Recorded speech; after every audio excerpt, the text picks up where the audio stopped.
Hello नमस्ते। मैं doctor Anamika हुई, आपकी ऑडियोलॉजिस्ट और स्पीच लैंग्वेज पैथोलॉजिस्ट हूँ और मैं आ गई हूँ एक नए वीडियो के साथ। तो चलिए आज बेरा हियरिंग टेस्ट के बारे में जान लेते हैं। जैसा कि आप सब जानते हैं कि 3 साल के कम के उम्र के बच्चों के लिए बेरा एएसएसआर जैसे ऑब्जेक्टिव टेस्ट सजेस्ट किए जाते हैं। तो अगर आप भी बेरा का इंफॉर्मेशन लेना चाहते हैं या आप बेरा करवाना चाहते हैं अपने बच्चों के लिए, तो ये वीडियो जरूर देखें। बेरा का फुल फॉर्म है brain stem evoked response audiometry. इसे एबीआर भी बोलते हैं, acoustic brain stem response audiometry. बेरा एएसएसआर जैसे ऑब्जेक्टिव टेस्ट करवाने के लिए कुछ चीजें ध्यान में रखनी जरूरी है, जो कि आज मैं बताऊंगी यहाँ पे। तो चलिए वीडियो शुरू करते हैं। पहला पॉइंट है, बेरा एएसएसआर के लिए बच्चों को सेडेशन देने की ज़रूरत है, मतलब नींद की दवाई देने की ज़रूरत है। नींद की दवाई अगर ना भी हो तो भी बच्चा अगर गहरी नींद में सोता है तब भी चलेगा। बेरा या एएसएसआर करने के लिए हमारा माइंड और बॉडी दोनों ही काम रहना चाहिए, शांत रहना चाहिए। लेकिन देखा गया है कि क्लिनिक में जब भी बच्चे आते हैं तो थोड़े डरे हुए रहते हैं और बच्चे सोना नहीं चाहते हैं, गहरी नींद नहीं होती है, इसीलिए बच्चों को सेडेशन देते हैं। तो पेरेंट्स का वरी होना जायज है कि इतने छोटे बच्चे को सेडेशन देना क्या सेफ है।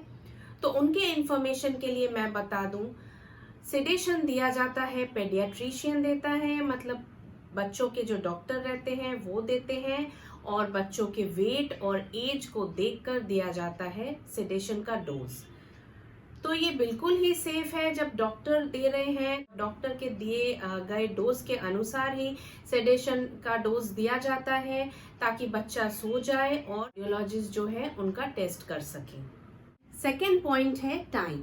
पूरा जो बेरा का प्रोसेस है टाइम टेकिंग है, 2 से 3 घंटा लगता है। बच्चा जैसे ही सोता है, बच्चे के फोरहेड में और कान के पीछे जहाँ जहाँ इलेक्ट्रोड्स लगाए जाते हैं उन्हें पूरी तरीके से साफ करना पड़ता है, स्पिरिट से, जेल से। उसके बाद इलेक्ट्रोड्स लगाए जाते हैं। उसके बाद जो है रिस्पॉन्स चेक किया जाता है कि रिस्पॉन्स ठीक से आ रहा है या नहीं, और डिपेंड करता है कि बच्चा ठीक से सोया है कि नहीं। इसी बीच अगर बच्चा थोड़ा हिल विल जाता है तो फिर बच्चे को दोबारा सुलाने का प्रोसेस शुरू कर दिया जाता है।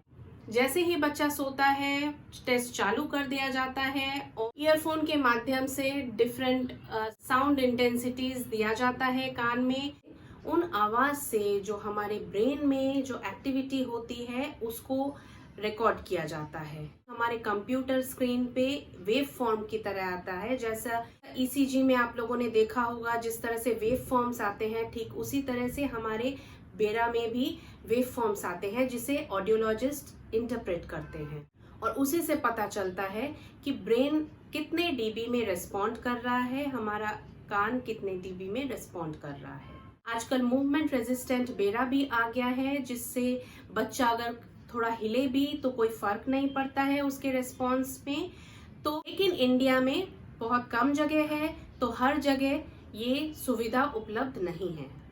थर्ड पॉइंट है कि इसी टाइम के लिए इतना टाइम लग जाता है बेरा एएसएसआर के टेस्ट के लिए, इसीलिए हम जो है बेरा टेस्टिंग अपॉइंटमेंट बेसिस पे करते हैं। आप तुरंत जाएंगे और तुरंत हो जाएगा ऐसा नहीं है, इसके बहुत सारे प्रिपरेशंस लगते हैं, जिसके बारे में मैं बाद में बताती हूँ। मेरा नेक्स्ट पॉइंट है, बेरा टेस्टिंग के लिए पेरेंट्स को भी कुछ कुछ इंस्ट्रक्शंस दी जाती हैं, जो कि अभी मैं एक एक करके बताऊंगी आपको। मैं कुछ पॉइंट्स भूल ना जाऊं इसलिए मैंने डायरी पे लिखा हुआ है।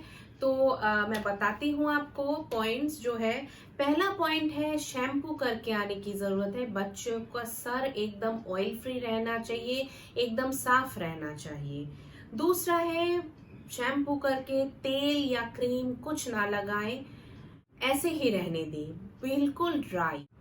बच्चे को काजल या बिंदी ना लगाएं। जिस दिन आप टेस्टिंग के लिए आएंगे उससे एक दिन पहले जो है रात को बच्चे को जगा के रखें, ताकि वो उसको बहुत ज्यादा नींद आए और क्लिनिक में आते ही उसको सुला दिया जाए और वो गहरी नींद पे चली जाए।